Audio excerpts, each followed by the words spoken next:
Was this person motivated by sexual arousal and hatred? Did this suspected killer say, "I hate these people and they must die"? Let's find out and talk about the case that literally had me in tears. It is the worst case ever. Let's find out right now.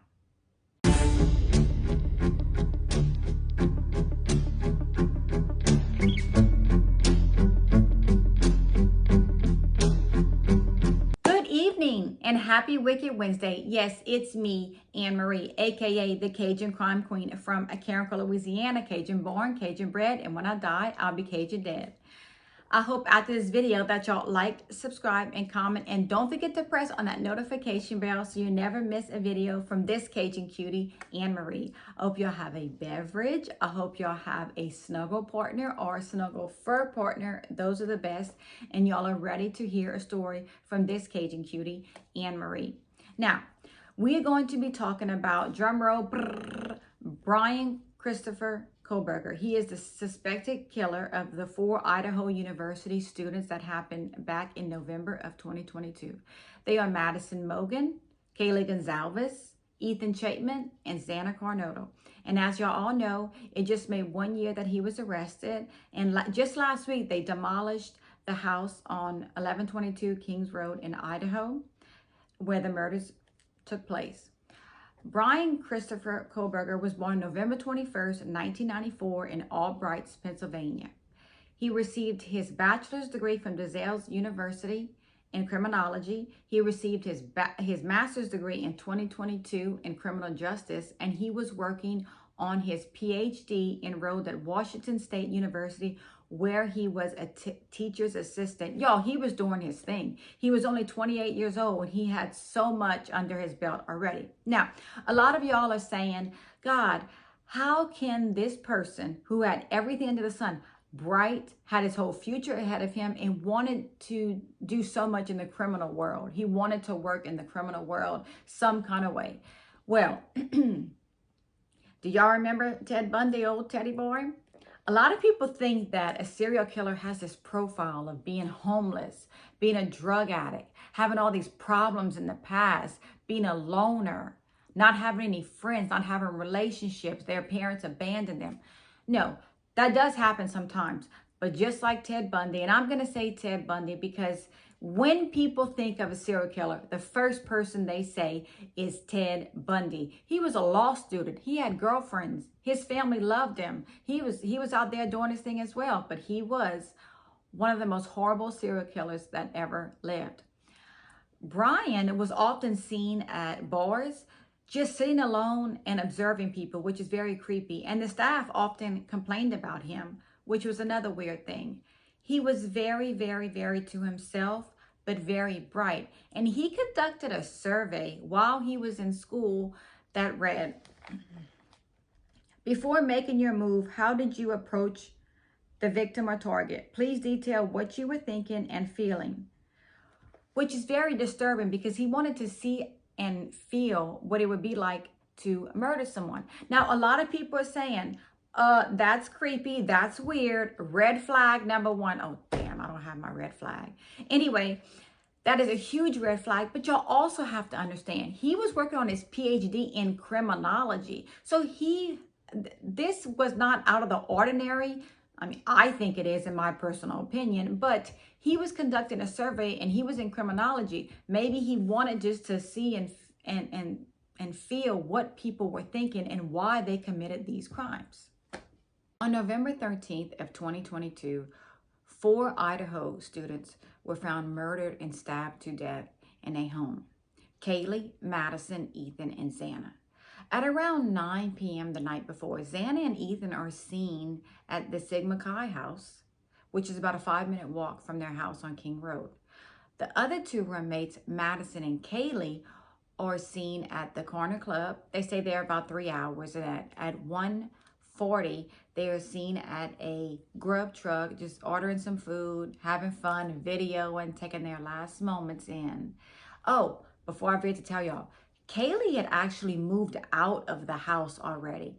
And Ethan was not a roommate, but he was Xana's boyfriend for several months. So he was always at the house. But Kaylee had just came in that weekend. She was graduating December. She came in that weekend just to hang out and be with her friends. Her best friend was Madison Mogan. They had been best friends since the 6th grade. So they were always together. So Kaylee just happened to be there that night. Y'all remember that.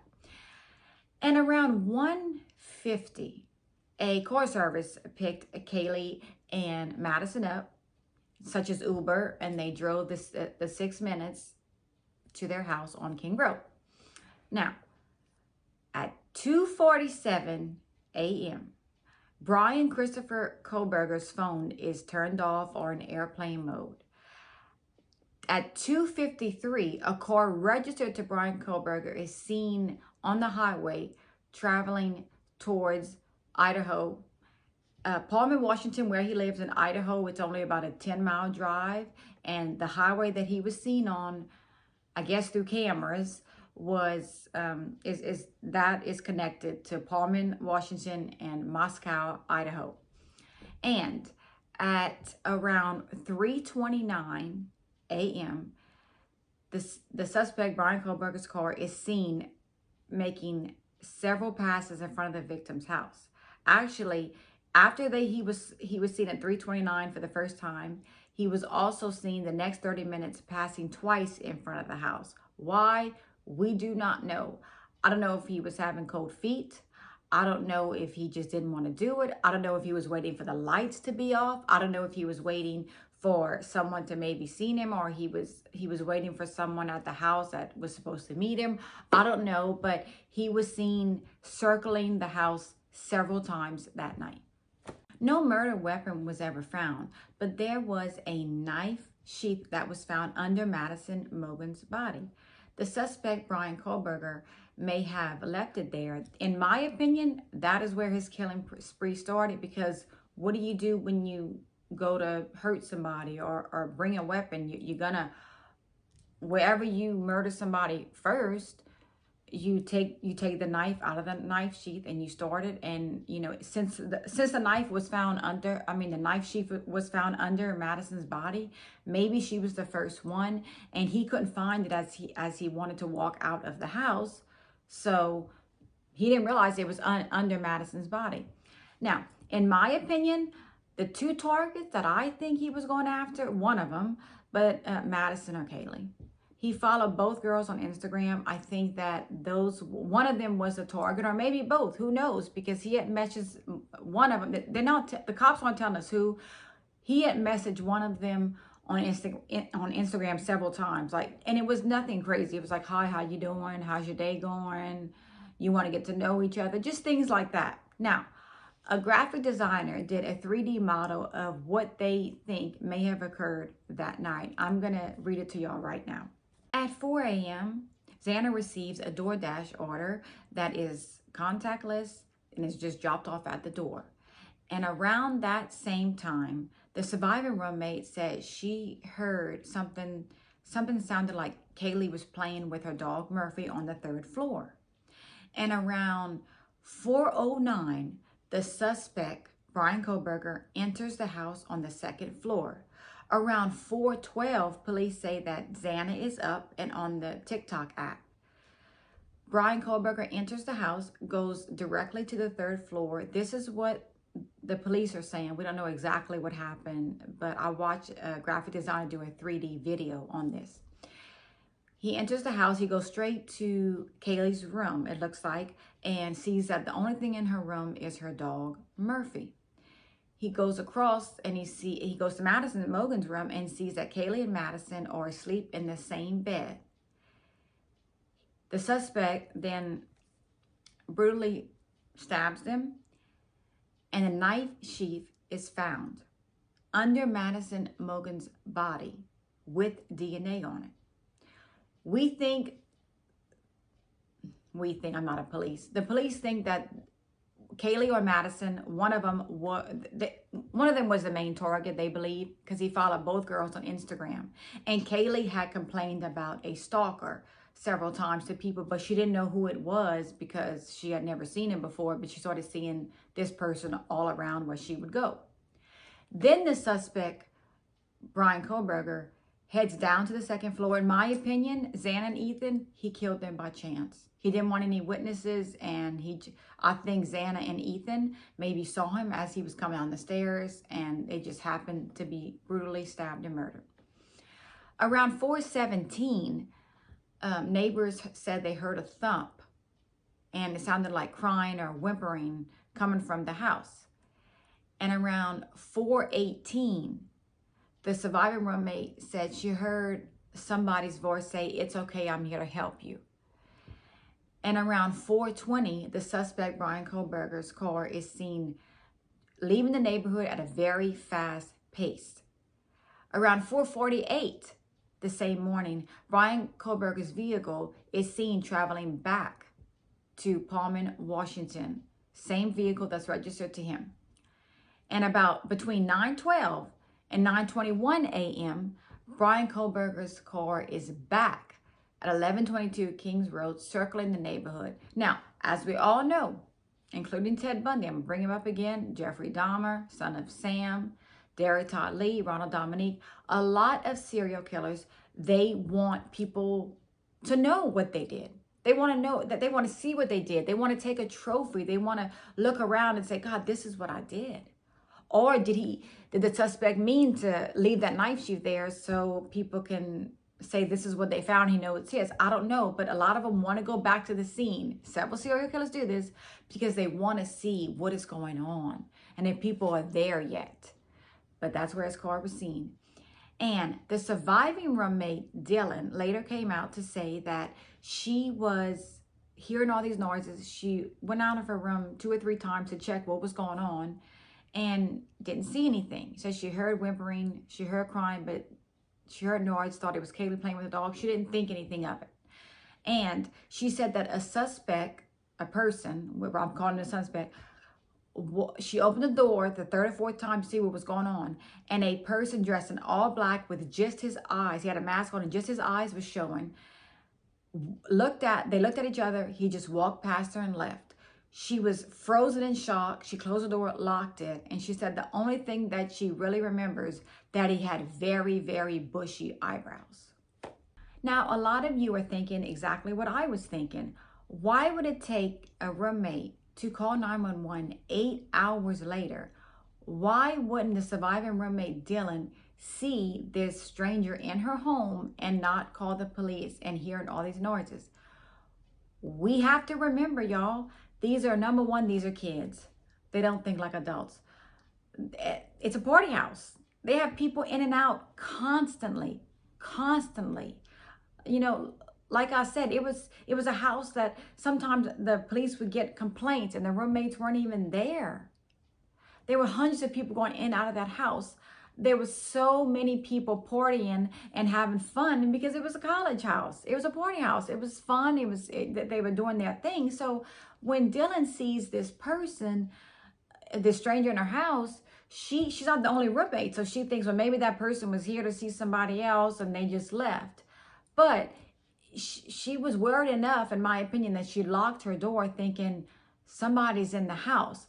And she just didn't call the police because she thought that they were just there because they had to be there. They were visiting somebody. You know, we don't know what she was thinking because we're not in that position. Now, as adults, we would be like, open our door like, okay, this person's all in black in our home. What do we do?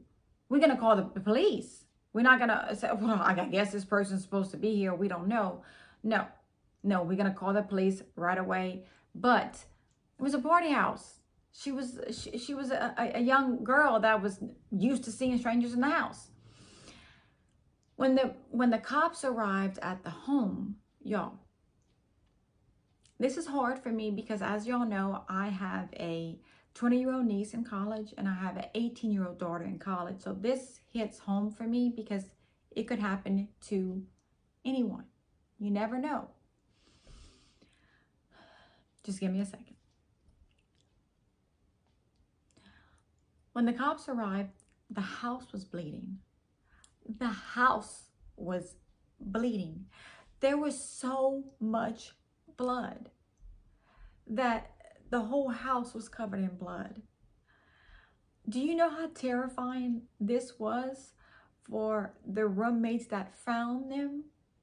That is a sight that you will never get out of your mind ever. Now, in my opinion, he didn't murder Dylan, the surviving roommate, because he just wanted to get out of the house. He had done too much already and he just wanted to leave. But I can only imagine what the police saw that day. I can only imagine the heartbreak of seeing what they've seen, because these are 4 students that died for absolutely no reason. No reason at all, by a monster. There is no other way to describe this man but a monster. For a suspect to go in a home and brutally stab and murder 4 students.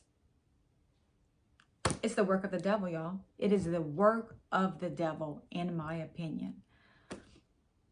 The police believe that Xana was murdered last and that she put up a fight. And around 4:17, the neighbors on their cameras heard a whimpering and a big thud. And Xana was found in the hallway. So they believe that that was the last victim, and that she didn't go easily. She put up a fight. And when I describe Xana in a little bit, you're going to realize why she put up a fight and the kind of wonderful woman she was. Now, the cops had this Hyundai Elantra on surveillance, and they knew in their mind, this car is somehow connected to these 4 murders, and we're going to find out exactly who it is. Well, at this point, y'all, I was a crazy Cajun woman. Yeah, I was losing my mind. The police said something like, oh, everybody is safe. You know, it's okay. And you're thinking, everybody's safe? 4 students were just brutally murdered, and we think everybody's safe? It's just like the Gainesville killer, Danny Rawlings. He was killing all these Florida students left and right. I mean, you're never safe. And I know I wouldn't feel safe. Even if they caught the suspect, I would be like, well, is there downright proof he did this, or are we still looking for another killer?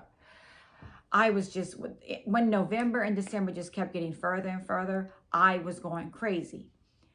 Now, on November 29th, Washington State University police officer found a white Elantra in student apartments, and that car was linked to Bryan Kohberger. And in Indiana, twice he was stopped by police for following too close. He was alongside his dad, and they were driving to Pennsylvania. They did a road trip to Pennsylvania. They were going home for Christmas to see, Bryan was going to see his parents, and his dad was in the car with him. Little did we know, the cops were already on to him, and they were watching his every move, y'all. They were on to him like white on rice. They knew exactly what was going on, and they never let him leave their sight. As he was on surveillance 24/7 with the police at his parents' house in Pennsylvania, he was seen taking out the trash and putting the trash in the neighbor's trash can, which is a huge red flag. Y'all, I have my red flag now. It's a huge red flag, but it couldn't really prove anything. So what the cops did next was something pretty awesome. I didn't know that they can do this. They were watching Bryan Kohberger take out trash, but when they saw there was all kind of trash in Bryan Kohberger's trash can at his parents' house, they decided to search the trash. They were looking for anything that could soak up DNA. They were looking for a Kleenex, a paper towel, a soda can, a pop top, anything that would lead them for a DNA match. And little did we know that, you remember, they ran the DNA that was on the knife sheath, and there was no match because he had never been arrested. He wasn't in the system. All they knew that it was male DNA. That's all they knew that was found on the knife sheath. They never found a murder weapon, but they also knew that they had to connect the DNA in some kind of way. They couldn't just take Bryan into custody and hope that it would work. What they did was they ran the DNA, and they found out that the DNA that was ran was connected, most likely the father of the suspected killer, Bryan Christopher Kohberger. That's it. They had it. They knew that this was the right person. And on December 30th, the SWAT team raided the house, broke in the house. They arrested Bryan Christopher Kohberger for the murder of the 4 Idaho students, Kaylee Gonzalez, Madison Mogan, Xana Carnudo, and Ethan Chapman. He was now in custody. And once he was in custody, they had his DNA. And guess what, y'all? Lo and behold, that DNA matched Bryan Kohberger that was on the knife sheath. There is a huge relief in Idaho. Everyone is happy that a suspect is now in custody, Bryan Christopher Kohberger. They have a lot of evidence on him, y'all. They have the cell phone records. They have the smoking gun was the DNA.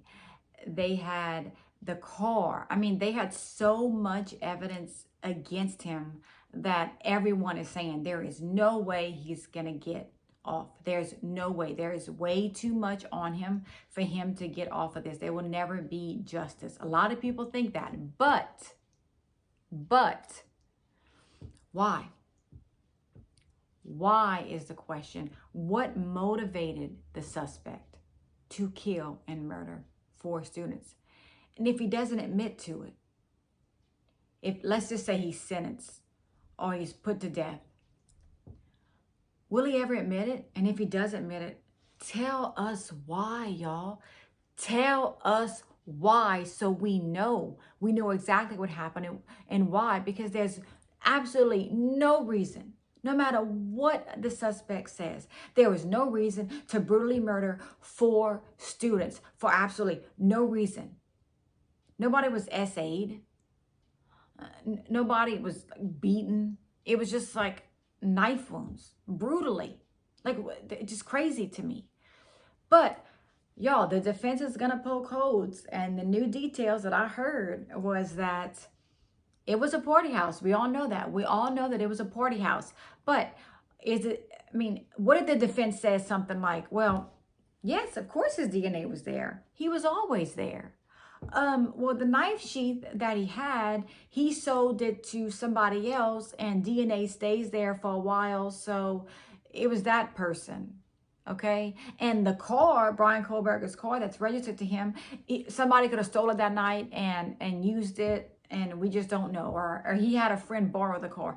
They are going to do whatever it takes to show that he was in this house and that maybe his car was there for a reason. They are going to show that. Now, he also was seen in the area where Madison and Xana worked. He was seen traveling around the restaurant. I guess his cell phone pinged there. And he also liked all of Madison Mogan's posts. So maybe she was the main target. Or was it Kaylee? Now, y'all remember, Kaylee had already moved out. And I want y'all to help me with this and give me comments. Kaylee had already moved out of the house, but was there visiting that weekend. And if you follow both of them on Instagram, did he know that? Did he say, this is my opportunity to hurt Kaylee? Or did he not know that and say to himself, oh, good, Kaylee's already moved out. Now I can maybe go do something to Madison. That's my personal opinion. Y'all go form your own opinion. I think Kaylee or Madison, one of them was the target. I don't think it was Xana. I don't think it was Ethan. I think that Ethan and Xana were killed by chance, which is very, very disturbing and sad. Now, we said enough about Bryan Kohberger. He's done. I'm done talking about him. I don't want to talk about him. He makes my blood boil. He makes me crazy because, like I said, this is very traumatic and hard for me because I can't imagine as a mother, as a parent, to receive the news that my baby, my child, who is just in college like everybody does, gets murdered, stabbed, and to know what they went through. I can't even imagine. I cannot even imagine what the parents are going through right now. I'm sorry. It's very hard for me because no one deserves that. And no parent needs to lie there every night and say to themselves, this is how my child died.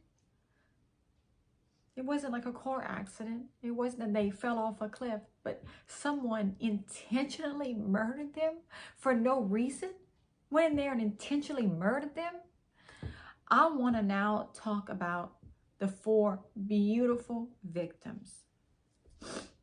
Ethan worked on a farm, and a flower called the tulip is very iconic where he worked. Ethan was always smiling, friends and family say. He was a triplet. He was a genuine person, every ounce of him. There was nothing bad about him. He was also a very, very hard worker. The employees at the farm he worked at decided to make a tulip mixture and name it Ethan Smile. They were yellow and white.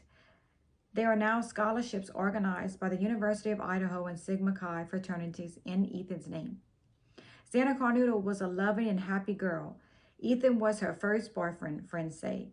She never let her guard up. She would say the first time meeting someone, you were in my life. When Ethan came, Xana came. And with Madison, Kaylee came. And Madison and Kaylee met in the 6th grade. They were like long-lost friends. They did everything together. To know Kaylee was to love Kaylee Gonzalez.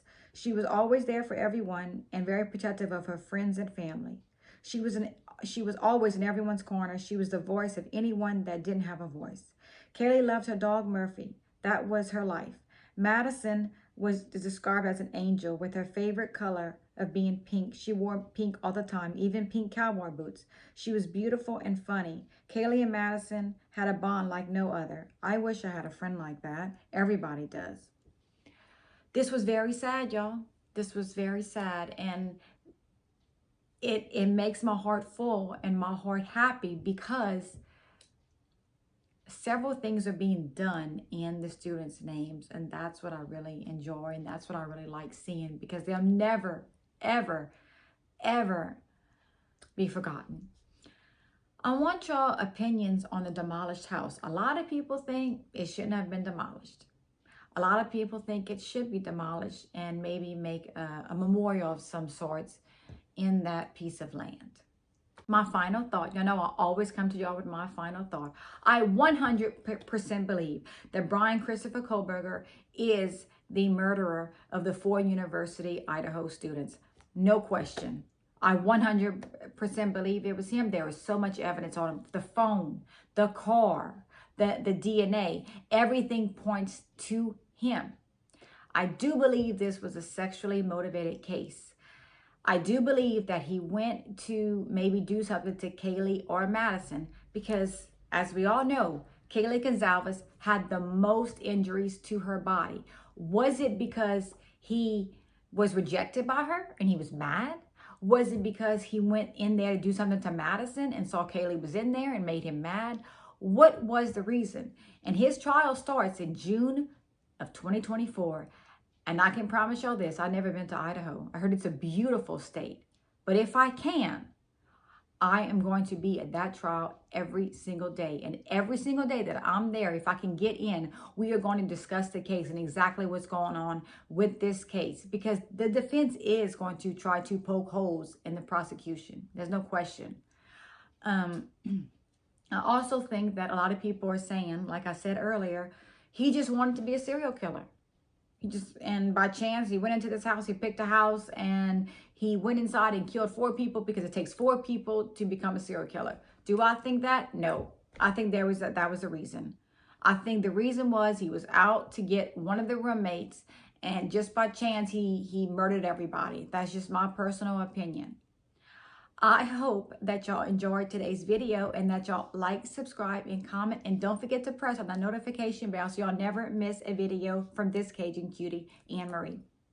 I also want to tell y'all that if y'all have any requests, please message me and I will be happy to talk about any case that y'all would like me to talk about. And another thing, if someone is missing that y'all know, or if someone was murdered that y'all know and the person got off, I would like to discuss it. I want to help y'all. I want to get the word out there, what's going on and what happened, and we can discuss it. I hope y'all have a great 2024, and I hope that y'all stay safe. Take self-defense classes. Take mace with you, take a taser with you, anything you can to be safe, because I love y'all all so very much. And I want to thank y'all all for giving me all the support that y'all are giving me right now. It helps me, it motivates me to bring more to y'all and to make more videos and to educate y'all in serial killers and murders and things in that nature. I love y'all all so very much. Bye.